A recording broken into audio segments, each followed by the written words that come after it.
I'm really excited to be here with you all today. I am Frederick Riley. I'm the Executive Director of Weave, the Social Fabric Project at the Aspen Institute. Try saying that. Like I had to practice how to say that out in public because I get all jumbled up with things. But I'm really excited to join you all today to talk about an issue that I believe is at the heart of what you all are doing every single day. But it's the ability to help to enhance a child's ability to learn, thrive, and succeed, and its belonging.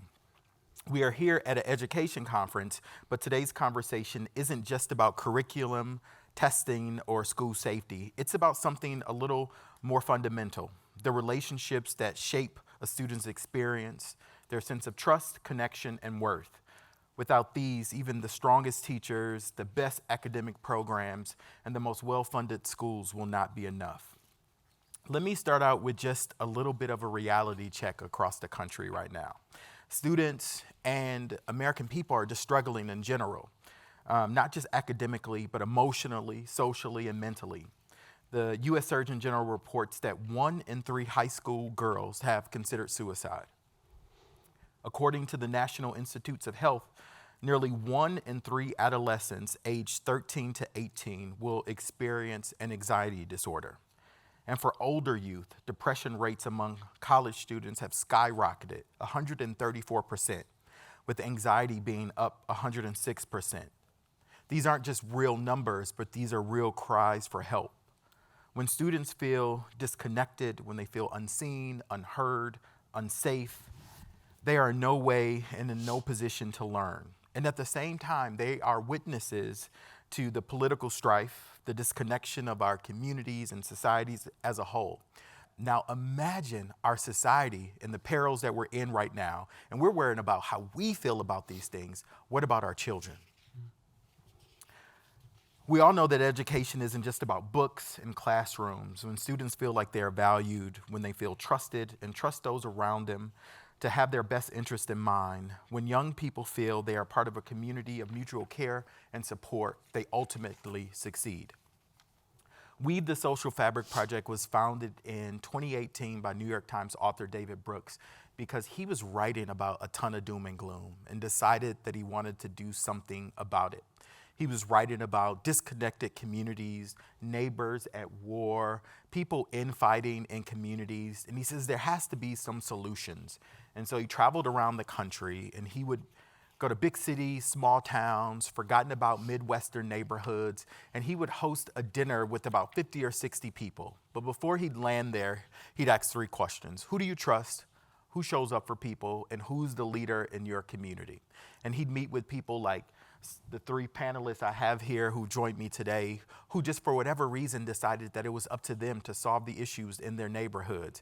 And so they were hosting people in their homes, they were providing tools and resources for communities. And so we've taken from that and we've created a robust system to support neighbors and communities who are building connection.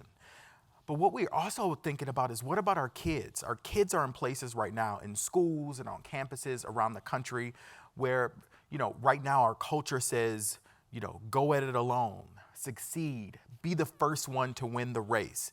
And we all know you'll get there, but you're gonna lose some of the skills that you could have garnered or gained over the years. Jonathan Haidt calls this new generation the anxious generation, where they are more likely to be able to talk to somebody online than they are the person who lives next door to them. And if you realize, what happens when a person is cut off from society? You ever read anything about what happens when people are in jail and they're in social isolation and they're in the hole and they come out? They become different people. And our kids are becoming different people because we haven't taught them how to communicate, how to be in community, and how to care about one another. But there's some help because we have people who are already working on this issue right now in communities, on campuses, and with school districts around the country.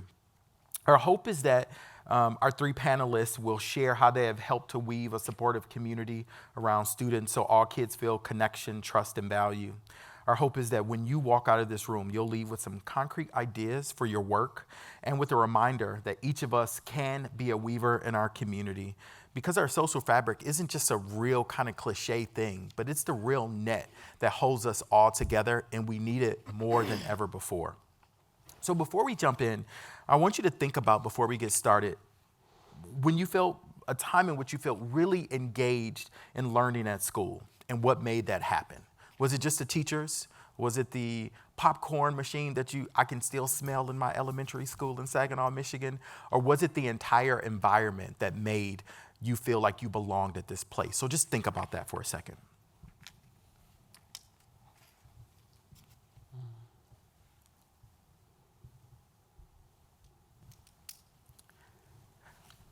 My three experts that are here with me today, I'll start first with Reed. Reed is a United Methodist minister from Virginia Beach, Virginia.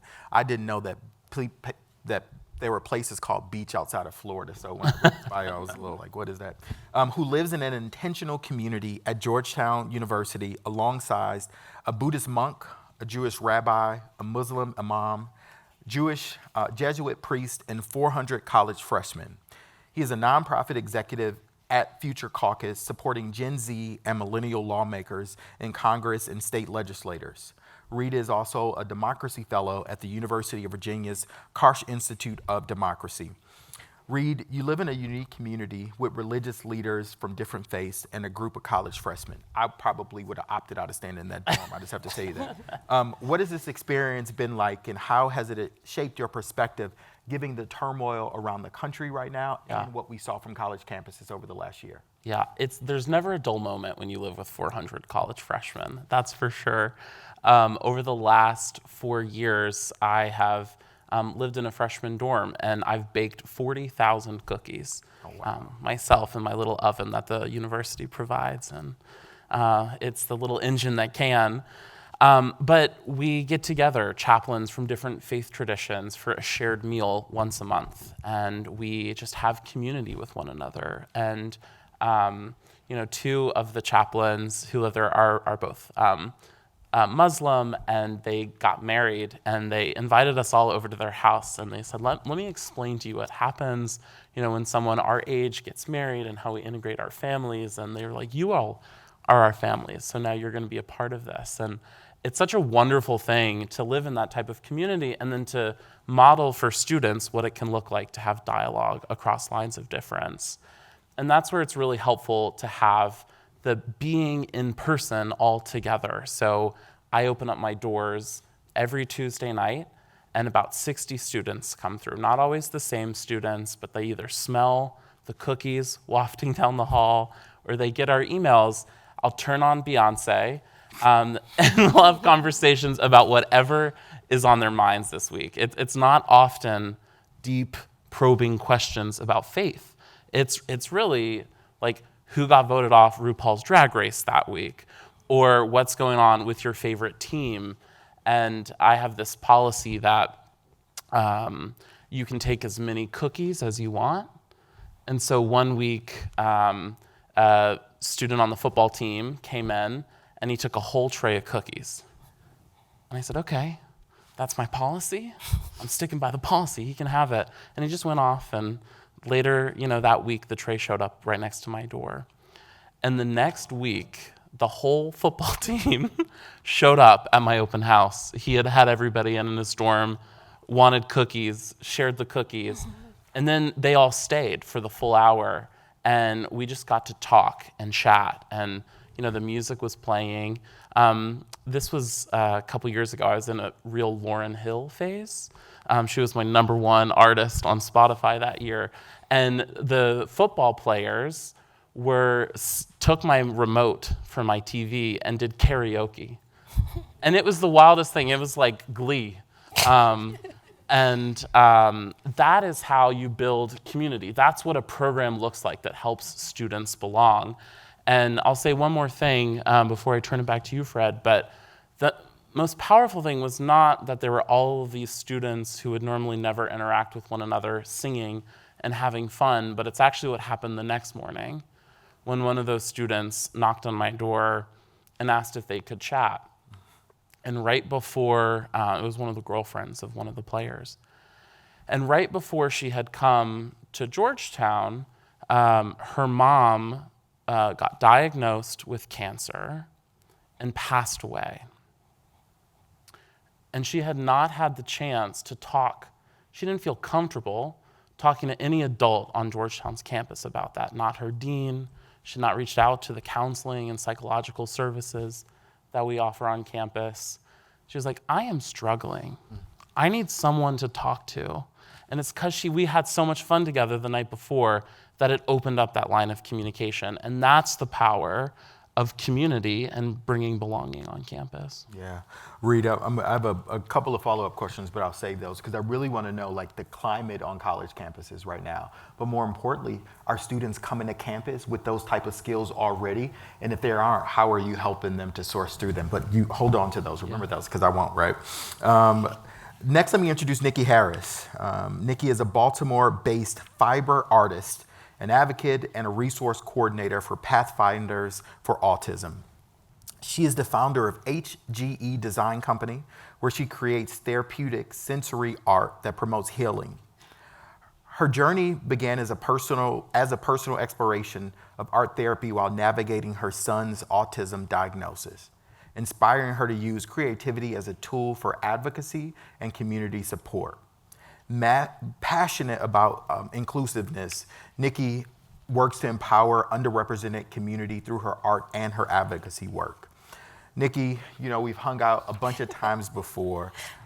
Your son's autism diagnosis led you to create Life Roadmap. Can you share what that is, what the journey has looked like, and how it shaped your advocacy work as you help to empower others through connection? Yes.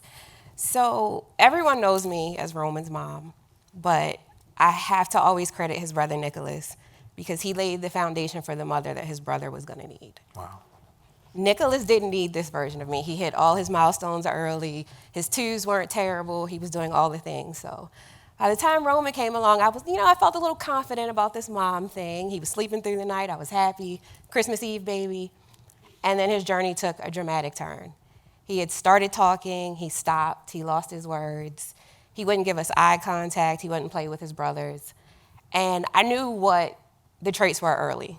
I had worked at an outreach center in Baltimore City and Park Heights, and I always ended up with the little rambunctious little boys that wouldn't sit still. They would flap and stem in class.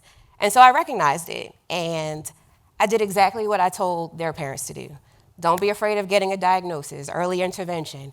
We had non-public placement the first go-around. That IEP was clad. Like, I could run through it quick. I knew all the answers. And we built this amazing team for him, and it worked. And so then life happened. I have a 15-year-old who's still not talking. He hits puberty, develops epilepsy. His dad and I separated, and we're in a global pandemic. So this fantastic team that we built was now gone because he had no therapy at school. He didn't have any social interaction, and we were stuck at home. So I built him a sensory room in a 2-bedroom apartment. And so the way that Roman sensory seeks is he runs into objects. He runs into people, walls. So every day I would walk down the hallway, and I would run my fingers on the wall, and I could feel it starting to crack like a fault line. Because as he was running into it, the wall was cracking on the opposite end of the wall. And I was just like, okay, this is life. It's not going to get better than this. We're probably going to be alone. Nobody's going to sign up for this. And I'm going to have to do this 24/7.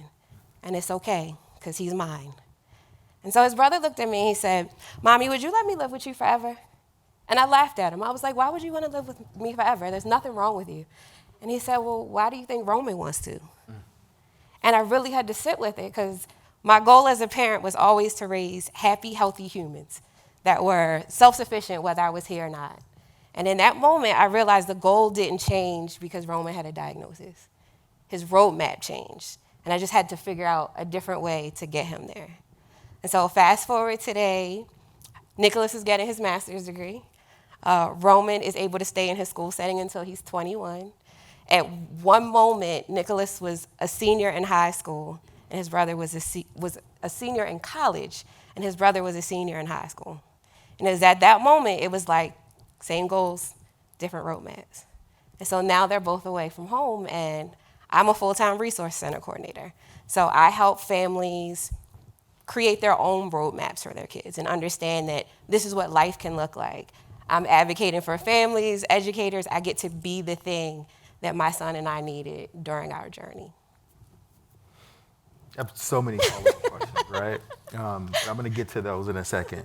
My friend Danielle Battle, is the executive director of RICH, Restoring Inner City Hope, where she empowers youth and families in Baltimore.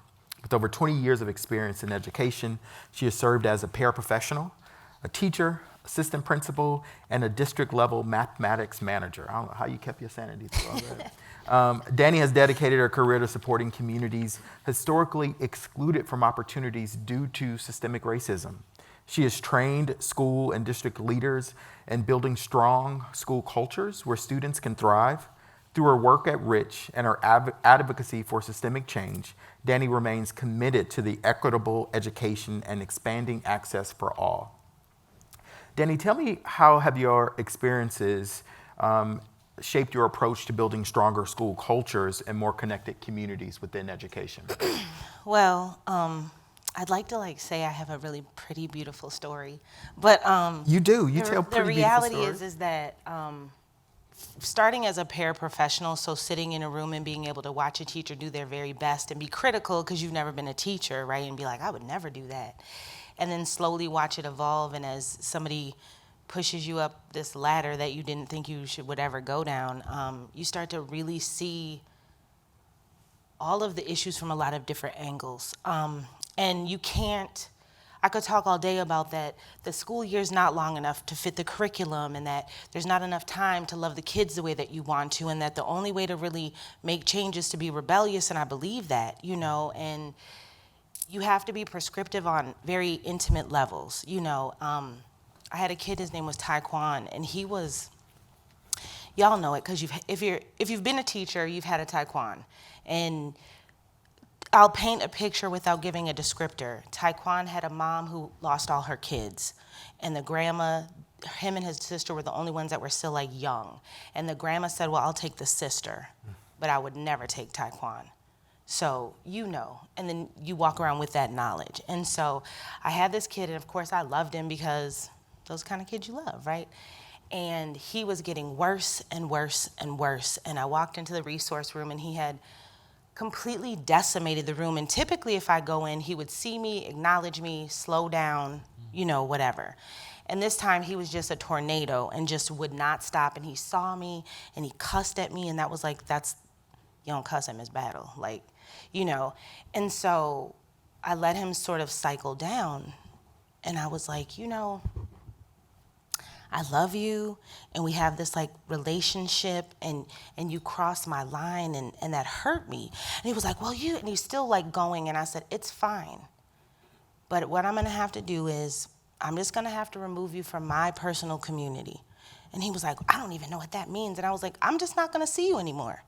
I just don't see you. And he was like, and I was nervous, because I was like, this could go a lot of different ways. And he looked at me, and then I stopped looking at him. And I spent the next few days telling staff, I'm the assistant principal, but I don't see him. And I know this is strange, but can we just trust the process? I feel like this is the season of trusting the process, right? And so he went crazy in the lunchroom, and I looked at a couple of teachers, and they went and they dealt with him, and I wouldn't look at him. His teacher would bring him in when he was being bad, and I would talk to the teacher about making sure she was okay. I didn't acknowledge him, and he would be like, I know you can see me, and it was hard, but I felt like this was the right direction, and it was for about 2.5 weeks. Which is a really long time for a third grader. He was just a little tiny little chocolate drop, little as can be. And I had told him in the moment when I was telling him I was gonna take him out of my community, I will know when you are the person who deserves to do this with me. I will see it in you. And he slowly started slowing down, getting it together. He still had rough days. I wasn't expecting perfection, but it got to the point where I was like, boom, and I walked in, and I was like, hey, Taekwon, how's your day going? And he lit up, and he was excited. And then a couple weeks later, because you don't know with kids, they're just happy to have you around. This new kid came, and he was in the lunchroom, and he was cussing and fussing, and I walked over, and Taekwon turned and said, stop. She will ignore you, and it is the worst feeling in the whole world. And I was like, it worked. And the thing is, you can't force a kid to want to be a part of a community, to be a part of a culture of a school when they don't understand the value. When kids are rough and tough and we run behind them and we want to love on them and give them everything that we know that they're missing. But if you've never had it, if you don't know what normal feels like, it's abnormal. And so you first have to let them see the void. And then when you fill it back in, it starts to change who they are and how they handle themselves. A year and a half later, I'm just driving on the street, minding my business, probably listening to music that wasn't assistant principally. And the city bus in front of me, this is DC, Southeast DC, everything is happening. This bus like shudders. And so I stop. He comes flying, I hadn't seen him in a year and a half. He comes flying off the bus and runs to my car and was like, Miss Battle, Miss Battle. He was trying to tell me like his whole life story in the road. And it's just because you just have to do whatever you have to do to make sure that it is of value. And it's not gonna look like how it looks to me, to Nikki, to Reed, to Fred, to anybody. But as soon as you start to figure out how you get a kid or an adult to value the community that you're trying to build and bring them into, then they become an active, functioning part of that community. Wow. That was a beautiful story. Thank you. Yeah, that was. Nikki, let me, just a follow up, right? So I've heard and I've seen Roman in like having lunch with the governor, right? Like he is like adjusted and doing fine, right? And so, but at some point he wasn't, right? And he didn't fit in the norm, and it was seen as a problem that the school needed to solve. And so you've done a lot of work to create community around him and supports to get him to this place. So tell me like how you did that. Like if somebody wanted to walk out of here and figure out how to do that, how did they do that? So I have to give credit to Roman because, again, he's nonverbal, so his social skills and that eye contact is amazing. People fall for him. But I think the biggest thing was not just advocating for him, looking at the entire setting. Because a lot of times, and this is in any field, a lot of times there are like systems and policies in place. And the people who make those systems and policies either don't do the job or haven't done the job in so long that they're completely out of like contact with the fact that this written on paper does not translate to real life experiences. And so my olive branch to his educators and teachers was always, so hear me out. And they always knew I was going to come in with some crazy idea, but it was, why is this the policy that's in place? Does it work? No. Well, why are we doing it? And the number one answer I got was, because that's how it's always been done. And if you don't look at the policies and things that are in place and say, okay, well, all of these kids are different. Roman's autistic, but there are similarities to all of his other classmates. So if we make like these accommodations normal, if it's a general part of the classroom, then you're catching all of these babies in the same bucket and nobody's without anything. And then again, with educators, I don't think a lot of times people understand how tied their hands are. And so it was, I know my son needs this, but what do you need? The principal doesn't pay me, so I can go be a pain in the butt, and I know you can't do that. And so it was not only advocating for him, it was advocating for his classmates, his teachers, the principal, even at that point. So just letting everyone know it's a community. Like my son is spending more time at school than he is at home. Wow. So just being able to connect everybody, and it's really a team effort. It's not missions that you can execute in silo. Like you can't do it by yourself. And I know you give a lot of credit to Roman, but I'm also wondering like how has that community that you've like cultivated for him made him to like this young adult that he is navigating into? I mean, you just said he had lunch with the governor. Yeah. So he does. I think it's because, similar to what Danny said, he's seen. Yeah. Like he doesn't have to show up any other way than how he is. His differences are valued. Even with IEP reports, and I know I'm always throwing off these acronyms, but instead of focusing on those goals that he doesn't meet, his teachers include all of the things that he can. Yeah. And so just being in a place where he's supported, you know, he has a real life. He starts a job this summer. We're supposed to Skype twice a week, but that gets interrupted because he's either out at dinner or in the pool. So all of the things that I didn't think were possible for him, he's doing them. Wow. Reed, I want to shift because I want to talk about freshmen on college campus. Georgetown is an Ivy League-ish school, and young people who go there have been told, by society and maybe their parents, get in line first, finished on top, highest GPA. And tell me how that is changing the architect of college campuses into like this individualistic culture. There's a lot of pressure on students, and it's not good for anybody. It's not good for the students. It's not good for the type of civic leaders we're hoping to mold in the classroom. And it creates this go alone strategy where people feel like they have to compete against one another, or if they feel like if they reach out for help, that they're somehow, not strong enough themselves. And that's exactly the opposite of what we want, especially, in a democracy. We want people to be connected with one another, live their lives in community with one another. I will say the number one, I have these one-on-ones students can sign up for, and I have several a week. And the number one concern that students bring is, I have no friends. Or they say, how do I make friends? And these are really intelligent, inspiring, creative folks. And we have to address that gap. Everyone feels like their peers are doing great because they see their Instagram stories, or they see their Be Reels, or what have you. And it's just so funny when someone who everyone assumes is popular comes in and tells me that they're having trouble with friends. And I was like, well, I've seen you. I've seen you walking around and you have people, and they're like, but that's not real, that's not deep friendship.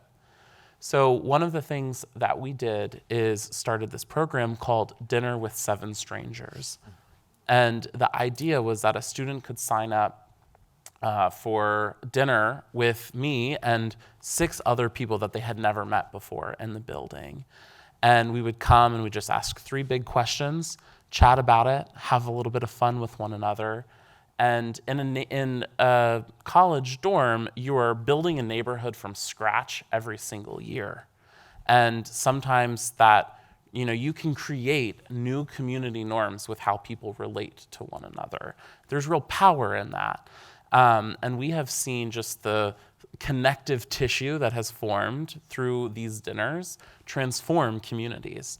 The really important thing is that we don't just include students in those dinners. So I will invite members of the cleaning staff of our building. I'll invite, folks who run the student center that's connected to our dorm as well, just so that there's intergenerational components to these meals, but also this understanding that students, you're not just here to interact with other people in classes all day, but there's all sorts of these humans around that create this community. And if you're actually having fun together and talking with one another, and that the guy who cleans your floor's name is Mark, and you can engage him and talk to him about his family too, it's going to be a better experience for everyone. Oh, wow. That's an amazing thing, and especially because if you follow the research, like young people don't have intergenerational connections. They don't live in the same city as their grandparents. They don't have sleepovers with their cousins. They don't trust their parents, the systems, each other, but they trust themselves. And if I trusted myself at 19 to do anything, I don't know where. So we all have to rely on each other, and it seems a little bit like you're teaching that through the work that you're doing at Georgetown as well. Danny, a lot of the stuff that we hear about the loneliness or this isolation or this anxious generation, we hear about kids in upper middle class neighborhoods, but we don't tend to hear stories about kids from, Cherry Hill in Baltimore, right? And so I'd love to know, how is this epidemic, how do kids in Cherry Hill, and how you're creating the conditions for them to thrive through the work that you're doing with the RICH program? So Cherry Hill is the very bottom of Baltimore. Geographically, it's also kind of the bottom of the Baltimore if you let somebody not from Cherry Hill describe it. And I love it. I'm actually from Minneapolis, and Cherry Hill is now my home. A big thing is that they feel exactly the same as everybody else, right? Hurt is everywhere. Nobody's left out of loneliness or whatever. The difference is that when you are made to believe that your story is less valuable or your opinion is less valuable, and this is generationally interwoven into who you are, then you don't tell that part of your story. You know, we have a kid who I love. He is like 6'5", just this big beaming smile, right?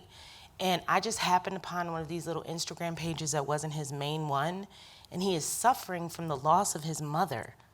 And I was like, I see you, you know, like, I just put it, and when I see him, I'm like, I'm proud of you. I know your mom is proud. I just whisper it, you know, and he looks at me.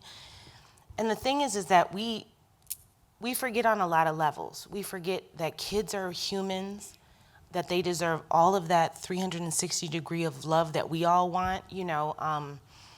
I don't make light of being a teacher. I know how hard it is, you know, and I know you have to check mark 1,000 boxes, and there's more boxes every year, and then you got to put a test in between every single box, and then somebody's going to talk to you about the test that you gave that you didn't like and you didn't deserve to give to your kids, and you still have to defend yourself and still keep your kids moving forward and make them love not only school, but their life. And so I know that who we are that's supposed to support kids is overwhelming. And if you're terrible at math, then when you leave school, you're supposed to go to another room and be terrible at math all over again, which doesn't make you love it at all. At the Rich program, we work very hard. I don't tout it to a lot of funders. We don't focus a lot on academics in our after-school programming. We focus on diverse experiences and love. We make sure that every person that walks into that room has some kind of connection to a neighborhood that has been excluded from opportunity, whether they grew up in one or they've authentically developed a relationship around it. And so our kids are able to try new things that they didn't even know existed, or people come and talk to them that look like them and might have come from up the street but are now, you know, on the city council or making $1 million or whatever it is.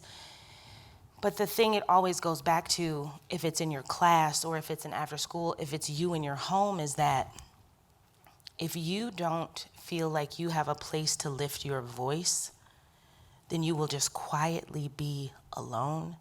And you have to be brave enough to ask for kids to voice their stories, because a lot of them are rough and hard. And sometimes you don't know how to help it, but that's not your job, right? Like if you're having a terrible day, you don't expect your best friend to just solution you to death. You expect your best friend to hug you, tell you it's gonna be okay. And that's what we have to remember about kids, is that they want the same exact thing that we want, and then we should just give it to them. Wow. I guess one of the things that I'm often thinking about, especially when we talk about anxiety, when we talk about the mental health crisis that young people are facing, are young people in Cherry Hill or neighborhoods like that faced with the same issues that we're seeing in the national statistics? Yes. So anxiety is high, depression is high. Will the statistics show it? Maybe not, because if nobody asks the question, they won't get the answer. Yeah. You know, but you take that. I love Cherry Hill, but I will statistically speak, it's one of the most violent areas, right? It's also one of the most beautiful. I can't not say that. But so if you think about it, that if the world is dealing with anxiety, right? If young people are more anxious than ever, they're siloed, you don't have a best friend that you trust to tell your secrets to or your dreams to, and then somebody gets shot outside, and maybe you know them or maybe you don't. Right? You are walking in a room and you know that somebody in that room is preparing to do something illegal and they don't really want to and you don't want them to, but this is sustainability. You know, we forget that, you know, you look at, I think we get so siloed so we don't. I'm from middle class America. So I was talking the other day to my husband, who is not, he's from Cherry Hill, he's right there, I watched how God created my life and directed me in a way so that I understood and valued what happens in the hood, it's an asset-based viewpoint that I have now, because I'm a much better person from all the steps I took that got me to Cherry Hill. But it makes me see and remember that when I didn't know, people on drugs, people selling drugs, people committing crimes all the time, those were like the people in your background. Like, they weren't 360 degrees of people. And you forget that those people have kids. They pick those kids up from school. So you do all this trauma, and your kids are folded into a level of trauma that helpers or people who are wondering about how do we fix this don't think about all of that when they think about the kids that we deal with. You know, it's too big and bold, so I don't think about anxiety with you. I'm just like, how do I make sure your brother stops doing that? That's the wrong question. I gotta feed my family. Work is work. Now, we can go into a whole different thing, but work is work, and whomever is out there working in a way where they're risking it all just so we can eat. So of course I'm beyond anxious. I'm more anxious than anybody else, and I hide it on social media just like everybody else. So when you turn so that your belly doesn't poke, right? These kids are turning and smiling so that their story doesn't have to show all the time, because nobody wants to be their trauma. Yeah. Thank you, Danny. By show of hands, I told you this is the part where I'm going to make you participate. You're not smiling. I want you to smile back. Thank you. How many of you have seen students thrive when they feel like they are part of a community larger than themselves? Oh, see, everybody participated. Thank you for that. Nikki, let me ask you another question. You know, oftentimes we think like schools prioritize, and if you're from a school, I ain't talking about you, but I know y'all gotta have policies, right? Schools prioritize policies over relationships. And so how can parents advocate differently in a system like that? I think I kind of touched on it a little bit earlier, is just getting out of that selfish space. It's easy to care about what's important to you, but you have to be able to look past your own benefits and how you're going to win. And I do that a lot when I create sensory spaces, because anytime I create a space where everyone belongs, Roman automatically fits in. He automatically gets caught in that space. And so again, I think it's more so, how can I help this space instead of just inserting myself into it? What does everybody need? And you know, even when I'm finding resources for families, I never forget what my why is, and that is always my why. And so every family that I get to help, every teacher, every advocate that I get to go in and move things for them, it creates a catch-all. And I think a lot of times, you know, it's, well, I need this, and I got to get this accommodation, I got to get that. But it's when we make these accommodations and all of these things the norm, then nobody ever gets left out. Wow. What specifically with parents with disabilities, with students with disabilities, or kids who learn differently? And I guess I'm thinking about parents of kids. You know, you and I have talked often about this, about how you are creating voice for mothers in Baltimore who would have never had voice before, because of the work and the advocacy that you're doing.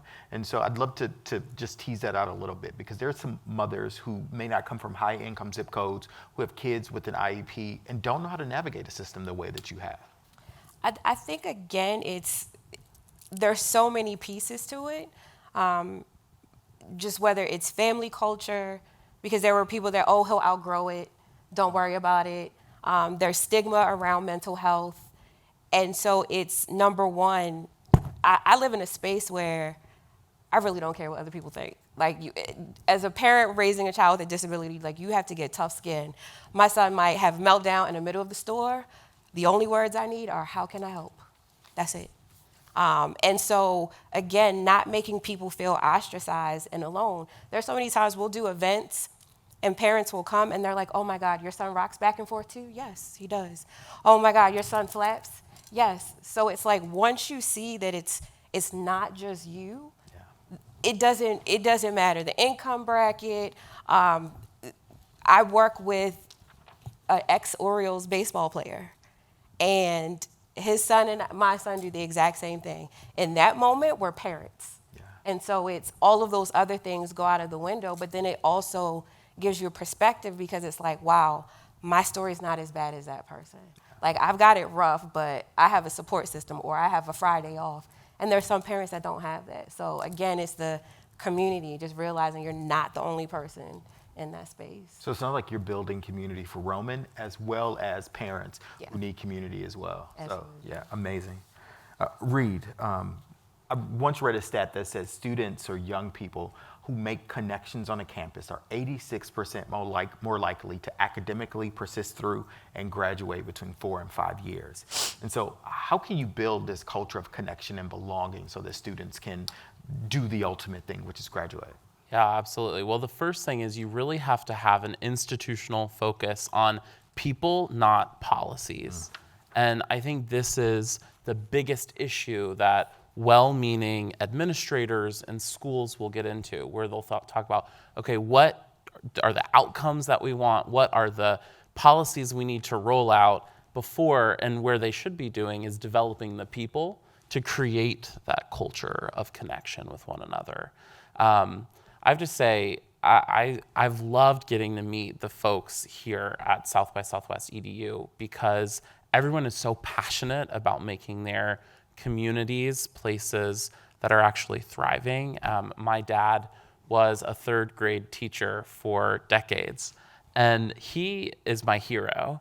And the way that he would bring life to his classroom and joy to his students was not because of any type of policy that the school district passed down. Actually, he got in trouble because he would often, do his own thing. He had a corn snake in his class and would feed the snake rats, and the students would get so excited about it, and they loved it, and that made them feel like, okay, this is a teacher who's interesting, who cares about me. There's this fun thing we get to do. So I have seen working in a college environment, there's often times where someone will say, all right, we need to institute this belonging program, and here's what it is, now go do it. And I'm like, students are not gonna show up for that. Like, you can buy all the free food you want, and they might come for the free food, but they're not sticking around for the programming. And instead, let's go and talk to the students to see what do they actually want, and give them leadership roles among their peers. I'll close with a quick story of something that we did in our dorm. We got really into paper airplanes one year, just some of the students in my room who would come to my cookie nights. And we decided that we wanted to do a building-wide paper airplane competition. But it wasn't enough to it wasn't enough to do with the inaugural one. We decided to call it the 25th annual. We just made it up out of thin air. And it was just like an inside joke among the students who were there. And this was kind of when COVID was still flaring up. And we chose a date. We were going to do this community-wide paper airplane competition. It got shut down by COVID. So we said, okay, we can't do that. Then this was back where there were like blue zones and blue months, and you can do community events together in these periods and not. And then we hosted the next one, and we decided to call that 2 months later the 26th annual paper airplane competition. And it was just an inside joke that grew, and students would say, are you going to this? Are you going to that? We would add new titles to the Instagram page that was advertising this, so it suddenly became the recycled paper airplane competition, 26th annual. And by the time this event actually came around, we had 2/3 of the students in our building come to this. And they were just out talking to one another. We had falafel. People were just joking and having a good time. It turned into this community gathering for something. And the best part is that the university didn't want us to do it because throwing paper airplanes was dangerous. And we did it anyway, and it turned into this great gathering. And that's what it looks like, right? When you focus on people instead of policies. What do people want? There's this inside joke that grew. The students got excited with it. They told their friends. And now all of a sudden, these students who feel isolated from one another have a moment to come together and talk and chat. What advice, Reed, would you give parents who are sending their quiet kid or their kid who has really low kind of social, emotional kind of like skills, like really getting embedded into a group? What advice would you give them before they send their kid off to college? Because I assume there are a lot of parents who will have those type of kids in the coming years that they're sending off to college. Mm-hmm. Yeah. I mean, the number one thing I will say is let your kid have their own experience, right? They're going to go and they might get discouraged because it's they're having trouble making friends, but that builds character, right? That builds connection. And if you try to force connections on them or places where they might plug in, they might just pull away from places that really could be beneficial kind of on-ramps for them. So just, kind of let them have their own experience. And then the next thing is, I would encourage any parent whose kids are worried about making connections is just say, just start small, but start. Have a conversation with someone once. That might not go anywhere, but then you see them again, and that you've built up some connection. Yeah. We'll do a lot to say, we did this program once where on Fridays, we would all just walk over to the cafeteria together. It was not a commitment to sit together, but it was a commitment to walk over together. And sometimes when students were they didn't know who to sit next to in the cafeteria, that was a great first place to find folks. And students, are wanting those moments to connect with one another.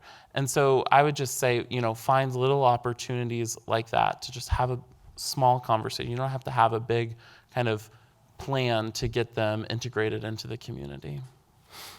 Danny, I'm wondering, how can a community be invited to be a part of the K through 12 student success? I think, as right now as our entire country is struggling, I think that a lot of us see, well, it's the teacher's role or the principal's role to make sure that young people feel like they are connected and they belong. But I feel like it's everybody's issue. So I mean, it is everybody's issue. When you want to think about how do you get the community to kind of integrate into your school community, I mean, I feel like I'm saying the same thing again and again, but you have to be real about who you're inviting in. A big thing that I know a lot of teachers do is they try to make sure, like, I'm not only calling parents to say something negative, right? It's easy to call when your kid is in a fight. It's hard to call when your kid got a B as opposed to a C on a paper or what have you. And so it's more of like a mindfulness around it, because everyone's like, oh, I do math nights everywhere. Clearly I'm math, right? And so everyone's like, well, let's do spaghetti and math because everybody likes to eat the spaghetti. But here's the thing. If the only time I ever come to your building or hear from your building is when I haven't made a lot myself, right? Maybe I don't have a job, or maybe I do, or whatever. But a lot of people now, we work, we do the things, we don't make great things. We're not all makers. But sometimes what a person made is their kid, right? And if you are critiquing their most valuable product all the time, or ignoring it all the time, and then you say, well, I'm having spaghetti and math, well, I don't want it. And so you can't close the doors 97% of the time and expect community to just happen. Yeah. You have to do things just like we do for kids. You have to do them for parents too, and I don't mean gimmicks. I mean, when I drop a kid off, you should feel like this is an extension of the home, and that's not easy, but it's not impossible. And I can't give you a prescription because my neighborhood doesn't look like your neighborhood. But you know those things, and you have to start to, whenever I train teachers, I'm like, I don't want to pretend like I don't know the fire that's underneath you. I know, right? Like, I know. I talk about math all the time, and I say you start slow until Christmas, and then you fly. If you can trust that, it'll happen. It's the same thing. There are a million balances to check and everything, but if you just slow down and say, here's where we're going to be intentional. Whatever it is, if it's sending out a newsletter that's got, I can't think of what to tell you, but you know the thing, it's sitting in your gut. If you say, I'm going to be intentional about this one thing, our school's going to do this one thing to make it all of a sudden feel like a community, you'll be amazed at how many parents start to come, if it's movie night, if it's whatever. But don't throw the bone of food on top of boring, because I know it's boring, and that's why you're putting food on it. Like, everybody's been doing that for decades. So it's just, it doesn't have to be huge. Like, I feel like we're in a season of, there's big sweeping things constantly happening. And so you want to do this big, huge thing, right? Reed just said, we're going to throw paper airplanes. Nikki crochets, and it's amazing. I have some of it. Sometimes we want it to be so big that we forget that little tiny moves are the ones that make huge imprints on people. So just whatever your thing is, I always say let your freak flag fly. Like, if it's crochet, right? I can't crochet. I've tried 50,000 times. I don't care. But I still try because my friend does it, right? So even in my frustration, I'll sit there with the hook and I'm trying, and then my thing turns into a pennant flag. I can only make a pennant flag. But she lets her flag fly, and I'm enamored with it, right? And so when you show what your thing is to people, that's how you build community. So if it's underwater basket weaving, or if it's fixing cars, or if it's just talking about math, which nobody seems to like except me. Only you, yeah. Like, people get, I knew I had a sister in the struggle. People get drawn to that, and they feel seen, even if they're seeing something that's completely different than them. Yeah. They know that so you just have to be authentic and do something small. So really quickly, so we can, I want to jump to the questions from the folks assembled here, but what can the community do? Because you're now the community, right? Yes. You're the community now. And so what can the community do as in partnership with the schools, like in concert for this idea of making kids feel like they belong? Go into the school and ask questions. You have to go in. If you're on the outside and you read the thing and you say, this school's test scores are trash, it's this, it's that, or maybe they're fantastic, right? But I want to be a part of it. Closed doors don't make community. Like, I can't say that enough. So whether it's you opening your doors or whether you opening the door, you have to go into the school and see what they need, because your thing is magical to somebody that's in those four walls. Yeah. But if you don't go in, it's not gonna. If you send an email, do you know how many emails principals get? Like, it's time to put the feet to the ground, right? Like, boots to the ground. Like, whatever your thing is, you have to go in. It can't be so far away. That's why we are all so siloed. That's why we're all so alone, because I'd rather just get my groceries from my phone, my movie from my phone, than go to a theater or a grocery store and bump into real humans and have interactions. So you set the pace, you go in. People won't say no because you're there. So go in. Thank you. So I'm wondering, are there any questions that you might have for our experts? If not, I'm going to give you a question to ask our experts. So speak now, forever hold your peace. Don't look at me like that. Yes, sir. You want to come to the mic? No, come to the mic. I think we're recording it, so it'll be happy so they can hear it on the record. Thank you. Hi, my name is Patrick. Hi, Patrick. And I teach at in an inner city self-contained school for children on the autism spectrum. I'm a music teacher. And in the stuff that's going on today, budget cuts and whatnot, we've actually had a couple of families impacted by ICE raids and things. So, but I love what you're talking about, obviously. But my question is raising awareness overall. Like, so when I go home and talk to my white friends about disabled children of color, they kind of don't know that those children exist. Like, they think of autistic children specifically as generally being white. And so I'm curious how you feel about spreading awareness on a broader scale. Well, Okay. Nikki, you're an expert. Well, I think, again, there are so many moving pieces. I think a lot of it, and I found it even with my son early on, is those characteristics, those traits, those nuances are automatically seen as behavior problems. So you never get to the root because this child is just bad. One of the things that I recognized early is with my son actually having the label of autism, his anxiety is considered when it's his learning environment. We really should consider the anxiety of all children in that space, but it's almost like you have to have the label to understand the behaviors. And so again, I think that goes back into this is how it's always been done. These things present differently in children, and just having that open eye concept of, okay, well, these are children that weren't getting diagnosed, so they're far more out there. They're children that are just simply learning to mask. My son flaps and all of those things labeled as behavior issues is how he sensory seeks, is how he self-soothes himself. So again, I think it's getting rid of the idea of what normal is. Like eye contact. We see it as a sign of disrespect. My son, he either is gonna look at you or listen to you. He can't do both at the same time.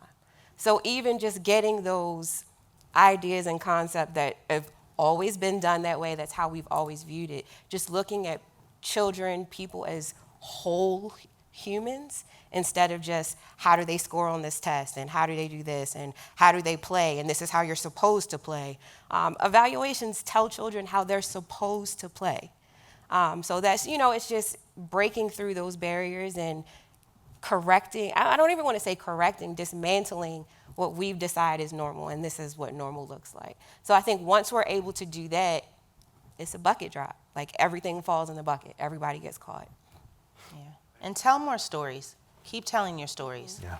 Because you are the eyes for all the people in your community that don't know, and we don't value stories, but right now we're in a world where if one person tells one story, then their whole team believes it, and then somebody else. And so if you just start telling more stories, then more people can start to humanize those that they don't know or understand. Yeah.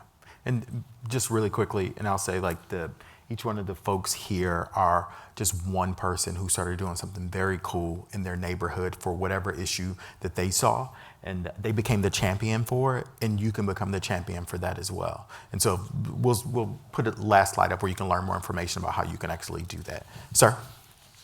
Yes, first, thank you for all that you guys do. The world is a better place because of your work, right? My question is, with all the red tape and everything that's going on, right, in this world, what keeps you guys inspired and motivated to keep going and do the work that you do? Wow. I think we'll end it on that question, and we'll let everybody answer that one. So we'll start with you, Reed, and we'll come down to Danny. The people are what keeps me inspired. I think when you look around at who is showing up and how people are remaining creative, how they love in specific ways, that's what gets me inspired. You really have to do the work of building community before there is a crisis, right? When there is a crisis, you can surge money to solve an issue.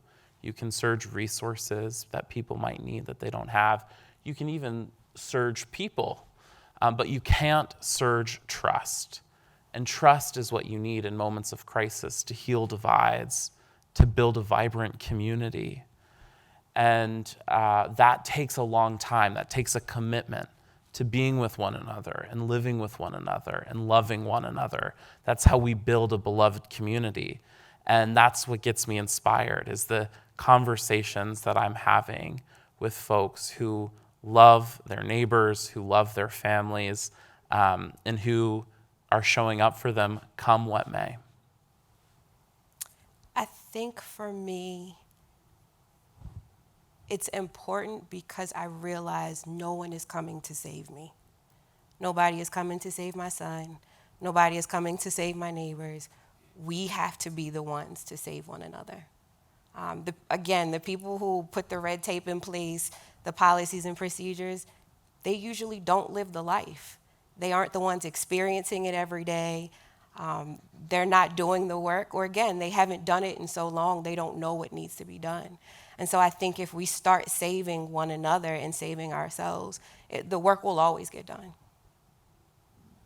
I think for me, the reality is that a lot of the times, the people making the red tape weren't intending to make red tape. They were just like, I have to do these checks and balances so that we can move forward. This is the way that I can look at all the kids or all of the whatever's happening, right? And so, now there is intentional red tape as well, but the thing is that a lot of times what you bump into are just people trying to do their best work also. And so that just makes me want to do my best work even louder and more aggressively so that they start to see and understand. It goes back to what you were saying, Patrick. A lot of people that build these systems are building it from way up high. They don't see, they're not down deep, right? And so you're technically kind of doing the best you can, right? And then I have to do the best I can with what I've been given on this trickle down. But the thing is that there's people below me who I'm trying to lift up. So as soon as I let the tape get so sticky that I don't reach out, then who's reaching out next? Because that's what all of us are doing, and that's what all of us are doing. There's something that we're doing every day, so no matter how thick it gets or bad it gets, if you're working in your passion, if you're working where you know you've been created and called to, then all of that kind of blows to the side, and you just start to get the work done, and the work has to be done.